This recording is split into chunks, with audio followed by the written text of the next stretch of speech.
اللهم صل على سيدنا محمد يا رب صل وسلم دائما أبدا على حبيبي.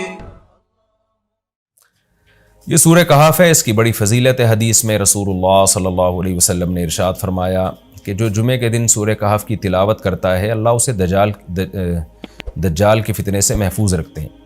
اس کی وجہ کیا ہے کہ دجال کے فتنے میں اور اس میں کیا مناسبت ہے، اس پہ علماء نے بہت کچھ کہا ہے، تو یقینی طور پر اس حکمت کو بیان نہیں کیا جا سکتا، لیکن بہرحال اس کے مضامین ایسے ہیں کہ انسان کو اس سے ایمان میں تقویت ملتی ہے. اور بڑی بات یہ ہے کہ رسول اللہ صلی اللہ علیہ وسلم نے جب کسی چیز کے بارے میں ہمیں بتا دیا تو پھر ہمیں اس کی حکمت سمجھ میں نہ بھی آئے تو ہمیں بس اس پر ایمان لانا چاہیے. تو دجال کے فتنے سے بچنے کے لیے اگر کوئی جمعے کے دن اس کا اہتمام کرتا ہے تو انشاءاللہ اس کو فائدہ ہوگا. دجال کے فتنے سے بچنے میں سرسری غور سے ایک بڑی حکمت یہ معلوم ہوتی ہے کہ اللہ تعالیٰ نے بڑے بڑے قدرت کے اپنے نمونے دنیا میں دکھائے ہیں. جیسے اس میں خضر علیہ السلام کا واقعہ آئے گا، اصحاب کہف کا واقعہ، ذوالقرنین کا واقعہ، کہ کیسی اللہ نے ان کے ہاتھوں پہ اپنی قدرت کو ظاہر کیا. تو یہ اللہ تعالیٰ کے مختلف کام ہیں. یاجوج ماجوج کا تذکرہ بھی آئے گا اس میں. تو اس میں ہمیں پتہ چلتا ہے کہ اللہ کی قدرتوں میں بہت بڑی بڑی قدرتیں، اللہ مخلوق سے بھی بعض دفعہ بڑے بڑے کام لے لیتے ہیں. تو دجال بھی اللہ کی ایک مخلوق ہوگا، تو وہ اگر بڑے بڑے محیر العقول کام دکھا رہا ہے تو یہ اس کی علامت نہیں ہوگی کہ یہ خدا ہے. جیسے ذوالقرنین سے اللہ نے بڑا کام لیا تو وہ خدا تھوڑی بن گئے، اور خضر علیہ السلام کے ذریعے اللہ نے مردے کو زندہ ایک جو ہے نا وہ دیوار کو سیدھا کروا دیا اور تختہ جڑوا دیا، اور کچھ انہوں نے اللہ کے بتانے سے غیب کی خبریں بتا دیں، تو اس سے وہ خدا تو نہیں بن گئے. اور جو اس طرح اصحاب کہف کئی سو یعنی 300 سال تک غار میں سوتے رہے تو اس سے وہ خدا نہیں بن گئے. تو ایسے ہی دجال کے جب ہم محیر العقول واقعات دیکھیں گے تو یہ اس کی علامت نہیں ہے کہ یہ خدا ہے، بلکہ اللہ کی مخلوق ہے. تو اللہ تعالیٰ نے جیسے پچھلے پیغمبروں میں ایسے واقعات رونما ہوئے اور مقصد لوگوں کی آزمائش تھا، تو دجال بھی لوگوں کی آزمائش ہی کے لیے آئے گا. اور بہت ساری حکمتیں ہیں جو علماء نے بیان کی ہیں. اچھا، یہ جو جمعے کے دن سورہ کہف پڑھنے کی فضیلت ہے، تو یہ جمعے کی رات کو اگر کوئی پڑھ لے تو بھی یہ فضیلت حاصل ہو جائے گی. تو کیونکہ روایات میں جمعے کی رات کا بھی تذکرہ ملتا ہے اور جمعے کا بھی تذکرہ ملتا ہے. الحمدللہ الذی، تمام تعریفیں اس اللہ کے لیے ہیں، انزل علی عبدہ الکتاب، جس نے اپنے بندے پر کتاب کو نازل کیا، ولم یجعل لہ عوجا، اور اس کتاب میں اس نے کوئی کجی نہیں رکھی. یہ قرآن کا کمال ہے. آپ الحمد سے لے کے والناس تک پڑھیں، 2 اور 2 4 کی طرح اس کی آیتیں اور اس کے مضامین سمجھ میں آتے ہیں. قرآن کے علاوہ کوئی بھی مذہبی کتاب آپ پڑھ لیں نا تو آپ کو سمجھ میں نہیں آئے گی کہ یہ کیا کہا جا رہا ہے اس میں، اور وہ باتیں نیچر کو اپیل بھی نہیں کریں گی، اور انسان وسوسوں کا شکار ہو جائے گا اور مصیبت میں پڑ جائے گا. لیکن قرآن کے دعوے کتنے واضح ہیں، اور دعووں میں تناقض نہیں ہے. قرآن نے کہا خدا ایک ہے، ہر جگہ یہی کہا کہ ایک ہے. محمد صلی اللہ علیہ وسلم کو کہا کہ نبی ہیں، بشر ہیں نبی ہیں. تو بشریت کو ثابت کیا قرآن نے. جہاں نبی صلی اللہ علیہ وسلم سے اوٹ پٹانگ معجزوں کا مطالبہ کیا گیا تو بتا دیا گیا میں بشر ہوں. ایک ہی دعویٰ رہا ہے مسلسل شروع سے آخر تک، اور آخری نبی ہونے کا جب دعویٰ کیا گیا تو آخری ہی، یہ نہیں کہ پھر قرآن میں اشارے دے دیے ہوں کہ کوئی اور نبی بھی آئے گا. تو تناقض نہیں ہے قرآن میں. نماز کو فرض کیا تو نماز فرض ہے. تو یہ جتنے مضامین، پھر اخلاقیات کی جو تعلیم دی وہ تعلیم سیم ہے. تو یہ ہے کہ عوج نہیں ہے، بالکل نیچر کو اپیل کرنے والی 2 اور 2 4 کی طرح صاف ستھری باتیں ہیں قرآن مجید میں. یہ خود قرآن کا ایک بہت بڑا معجزہ ہے. آپ کبھی بھی کسی جھوٹے آدمی کو جب سنیں گے نا اس کی باتوں میں ٹکراؤ بہت ہوگا. میں ایک دفعہ تحقیق کر رہا تھا، یہ منکرین حدیث جو ہیں جنہوں نے کہا دعویٰ کیا کہ حدیث حجت نہیں ہے، تو ہمارے شیخ حضرت مفتی رشید احمد صاحب رحمہ اللہ تعالی نے اصل الفتاویٰ کی 2 جلد میں ان کے خلاف بہت کچھ لکھا ہے. تو اس میں ایک بڑی دلچسپ بات یہ تھی کہ جب یہ منکرین حدیث کا جو بانی ہے نا، پرویز نام تھا اس کا، پورا نام اس وقت ذہن میں نہیں ہے، تو اس کی کتابوں سے حضرت نے تناقض نکالا. مفتی رشید احمد صاحب رحمۃ اللہ علیہ نے تناقض کیا نکالا؟ ایک جگہ لکھ رہا ہے کہ حدیث حجت نہیں ہے، دوسری جگہ لکھ رہا ہے کہ حدیث حجت تو ہے لیکن جن ذرائع سے ہم تک پہنچی وہ ذرائع حجت نہیں ہے. اور ایک جگہ لکھ رہا ہے کہ حدیث حجت بھی ہے لیکن صرف نبی صلی اللہ علیہ وسلم کے دور تک کے لیے حجت ہے، ہمیشہ کے لیے حجت نہیں ہے۔ تو ایسے کئی تناقض، تو اس میں حضرت نے لکھا کہ اس سے پتہ چلتا ہے کہ یہ بیچارہ خود اس کو پتہ نہیں ہے کہ یہ اس کا دعویٰ کیا ہے، یعنی اس سے صاف واضح ہوتا ہے کہ ان کا مقصد صرف اور صرف ہمیں اسلام سے ہٹانا ہے، اور حدیث کو مشکوک قرار دے کر، کیونکہ زیادہ تر جو قوانین ہمیں اسلام کے ملتے ہیں وہ تو قرآن میں بہت کم ملتے ہیں، وہ تو احادیث میں ملتے ہیں۔ قرآن تو زیادہ تر عقیدے کی بات کرتا ہے، آخرت کے تصور کو ہماری نظروں میں اجاگر کرتا ہے، اخلاقیات سکھاتا ہے، مسائل، فقہی مسائل، وہ تو زیادہ تر احادیث میں ہے، اسلامی قانون جسے ہم کہتے ہیں۔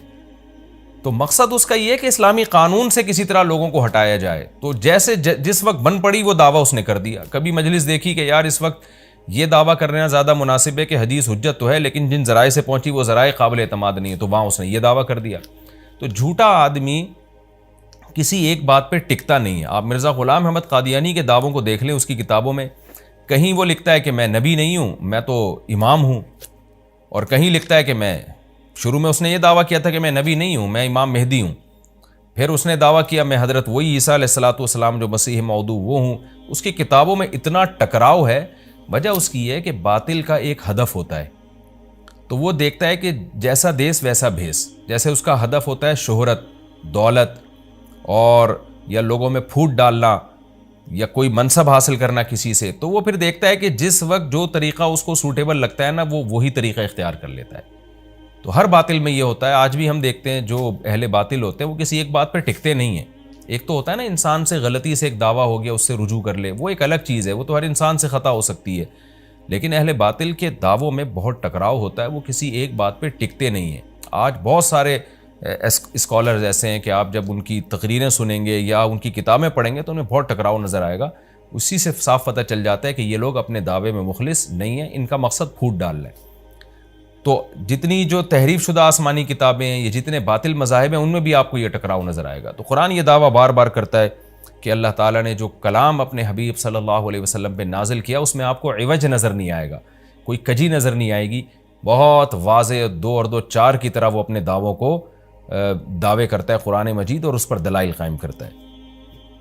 قیماً، اللہ فرماتے ہیں سیدھا سیدھا کلام ہے، لینذر بأسا، تاکہ یہ ڈرا دے۔ کہ اللہ تو نے اتنا صاف ستھرا کلام نازل کیوں کیا؟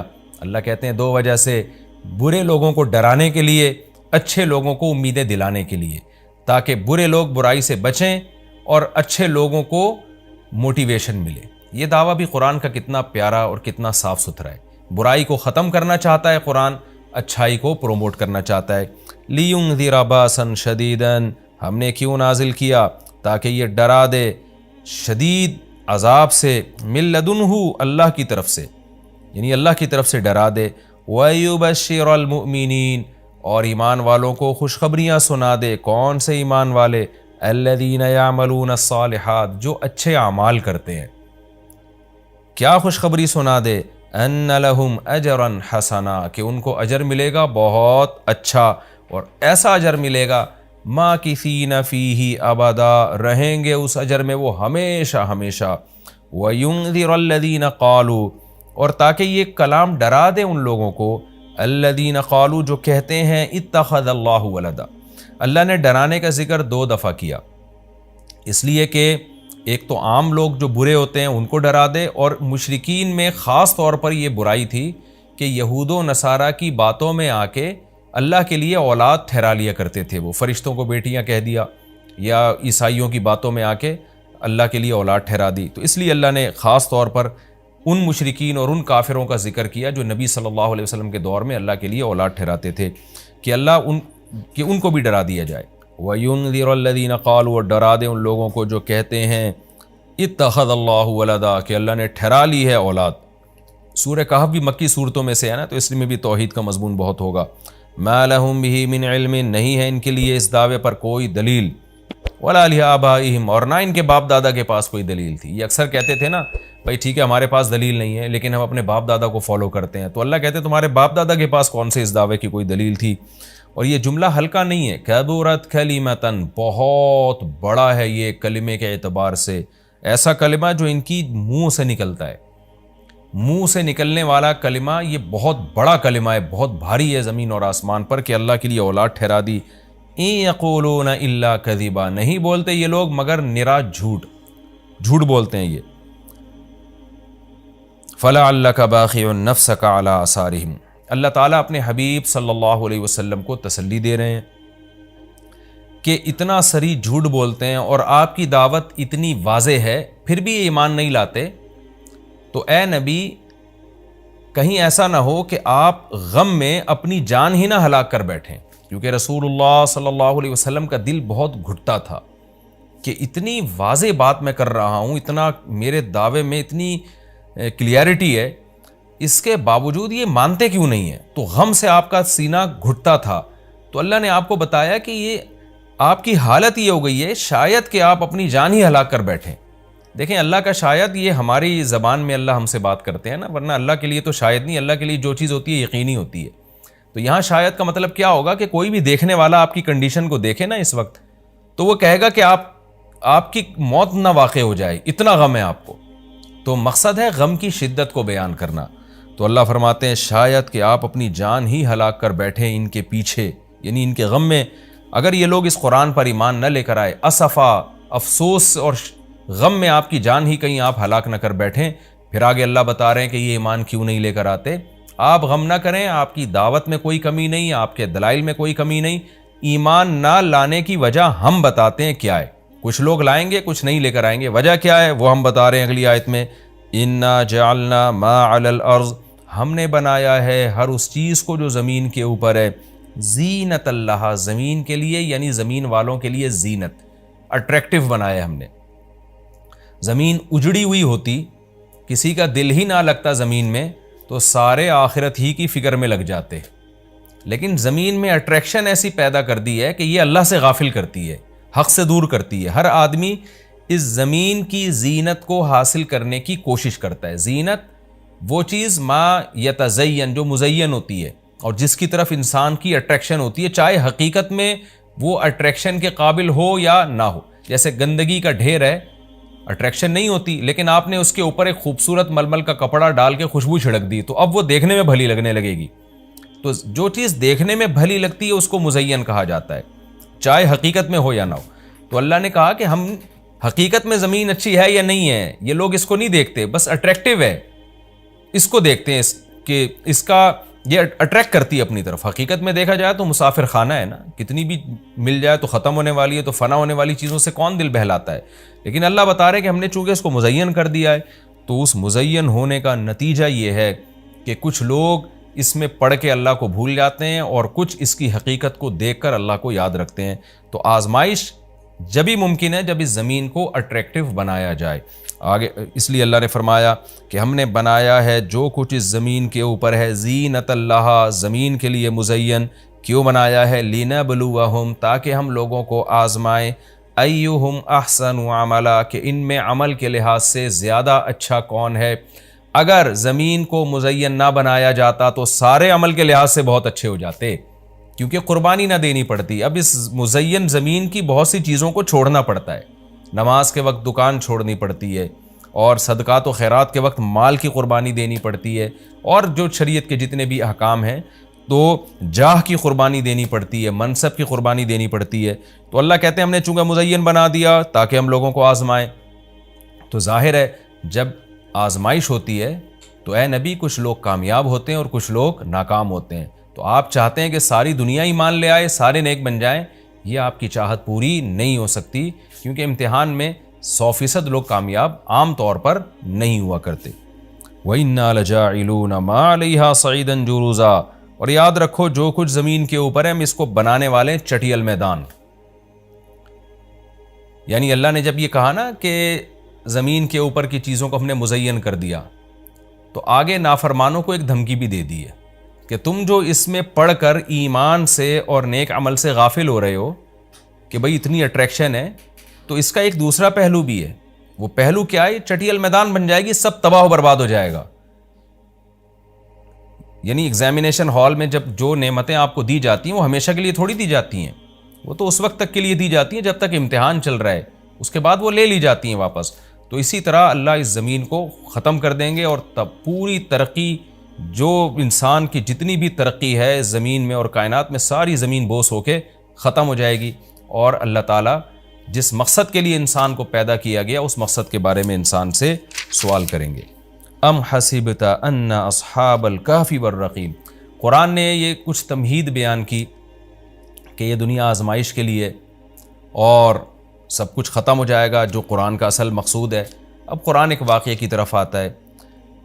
مشرکین مکہ یہود و نصارہ سے بہت سی چیزیں سنا کرتے تھے، اور یہود آ کے ان کو چپ کے گائیڈ کرتے تھے کہ جس نے نبوت کا دعویٰ کیا ہے نا، تم ان سے یہ سوال پوچھو، تم ان سے یہ سوال پوچھو۔ پھر یہود دیکھتے تھے کہ ہماری تورات کے مطابق جواب ملتا ہے کہ نہیں ملتا، تو ان کا یعنی خیال یہ تھا کہ محمد صلی اللہ علیہ وسلم جواب نہیں دے پائیں گے تو ہم بتائیں گے دیکھو ہماری تورات میں تو یہ لکھا ہے، اگر یہ اللہ کے نبی ہیں تو یہ تو ہر آسمانی کتاب یہ واقعہ بیان کرتی ہے، تو قرآن کیوں بیان نہیں کر رہا؟ تو یہودیوں نے آ کے مشرکین مکہ سے کہا، مشرکین مکہ نے نبی صلی اللہ علیہ وسلم سے سوال پوچھا۔ ان میں 3 سوال تھے، ایک روح سے متعلق جس کا سورہ بنی اسرائیل میں جواب دے دیا گیا، ایک حضرت ذوالقرنین سے متعلق کہ وہ کون سا بادشاہ تھا جس نے پوری دنیا پہ حکومت کی ہے، ان کا تذکرہ اللہ نے قرآن میں بیان کیا، اور ایک اصحاب کہف کے بارے میں۔ تو اب قرآن ان کے واقعے کو بیان کر رہا ہے۔ ام حسبت ان اصحاب الکہف والرقیم کانوا من آیاتنا عجبا، اے نبی آپ یہ سمجھتے ہیں کہ اصحاب کہف اور جبل والے، پہاڑ والے لوگ، غار اور پہاڑ والے لوگ کیا ہماری نشانیوں میں سے بڑی عجیب نشانی تھے؟ کیا آپ یہ سمجھتے ہیں؟ یعنی یا تو اس کا جواب یہ کہ واقعی یہ نشانی تھے، یا یہ کہ یہ اتنی بڑی نشانی نہیں تھے جتنی بڑی اس کائنات کو بنا دینا بڑی نشانی ہے۔ اذ اول فتیتو، اللہ نے اس واقعے کو بیان کیا، اس وقت کو یاد کرو جب چند نوجوانوں نے ٹھکانہ پکڑا الی الکہف، ایک بڑے غار کی طرف، فقالو، پھر کہنے لگے۔ اب دیکھیں قرآن جب واقعہ بیان کرتا ہے نا، تو سوال تو مشرکین نے اصحاب کہف کا پوچھا تھا، بتا دیا جاتا بھئی ایک زمانے میں اصحاب کہف تھے، جو مشرک بادشاہ تھا جس کے ظلم سے تنگ آ کے وہ علاقہ چھوڑ کے چلے گئے، اور 300 سال غار میں رہے، اور پھر 300 سال کے بعد واپس آئے، اور لوگوں نے پھر بڑی عقیدت کی، محبت کی، بس اتنا کافی تھا۔ لیکن قرآن واقعہ اس انداز سے بیان کرتا ہے کہ اس میں اسباق ملنا شروع ہو جائیں، ہمیں اس میں اسباق ملنا شروع ہو جائیں۔ اب دیکھیں شروع کیسے کیا جا رہا ہے۔ کیا تم یہ سمجھتے ہو کہ اصحاب کہف کا واقعہ کوئی عجیب واقعہ ہے؟ یعنی اللہ کے لیے تو کوئی عجیب نہیں ہے، یعنی انسانوں پر گویا اللہ تعجب کر رہے ہیں کہ اس واقعے کو تم عجیب سمجھ رہے ہو، اور اس سے بڑے عجیب کام جو ہم نے کر دیے، پانی کے قطرے سے انسان کو بنا دیا، اور اتنا بڑا نظام بنا دیا ہم نے کائنات کا، اس کو عجیب نہیں سمجھ رہے۔ تو یہ انسان کی بھی عقل ہے نا کہ ایک واقعہ عجیب و غریب ہو جائے تو اس پہ حیران ہو رہا ہوتا ہے، اور وہ پوری کائنات بن گئی اور انسان کا پانی سے وجود میں آ جانا، چونکہ یہ ہم اس کے عادی ہو چکے ہیں یہ منظر دیکھنے کے، تو یہ ہمارے نظر میں عجیب نہیں رہا، ورنہ حقیقت میں تو اس سے زیادہ عجیب کام اللہ کر چکا ہے۔ تو ایک تو سبق اللہ نے ہمیں یہ بتایا اس واقعے میں کہ یہ واقعہ اتنا عجیب نہیں جتنا اللہ کے دوسرے کام زیادہ عجیب ہیں۔ تو قرآن واقعہ بیان کرتا ہے اس انداز سے تاکہ ہمیں اس سے اسباق ملیں۔ اذ اول الفتیۃ الی الکہف، نوجوانوں نے غار میں پناہ لی، فقالوا ربنا، اور کیا کہنے لگے، اے ہمارے رب، آتنا من لدنک رحمہ، تو دے ہمیں اپنی طرف سے رحمت، اور ہیئ لنا من امرنا رشدا، ہمارے معاملے میں کوئی رشد کا انتظام کر دے، یعنی درستگی کا انتظام کر دے۔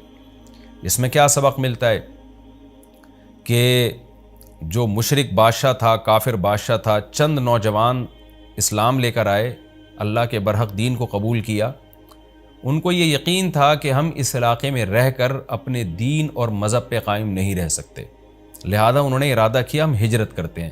تو اب ہجرت کر کے جائیں کہاں؟ تو اللہ سے دعائیں مانگ رہے ہیں۔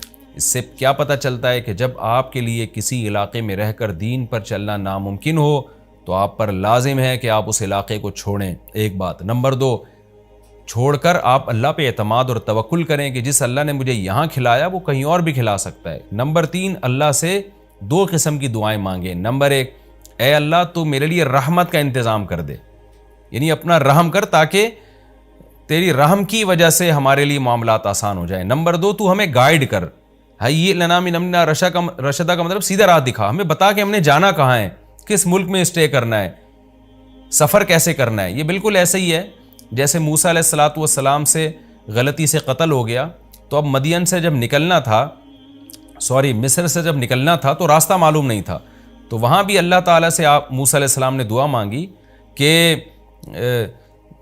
ولما توجہ تلقاء مدین قال عسى ربی ان یہدینی سواء السبیل، مجھے امید ہے میرا رب مجھے سیدھا راستہ دکھائے گا۔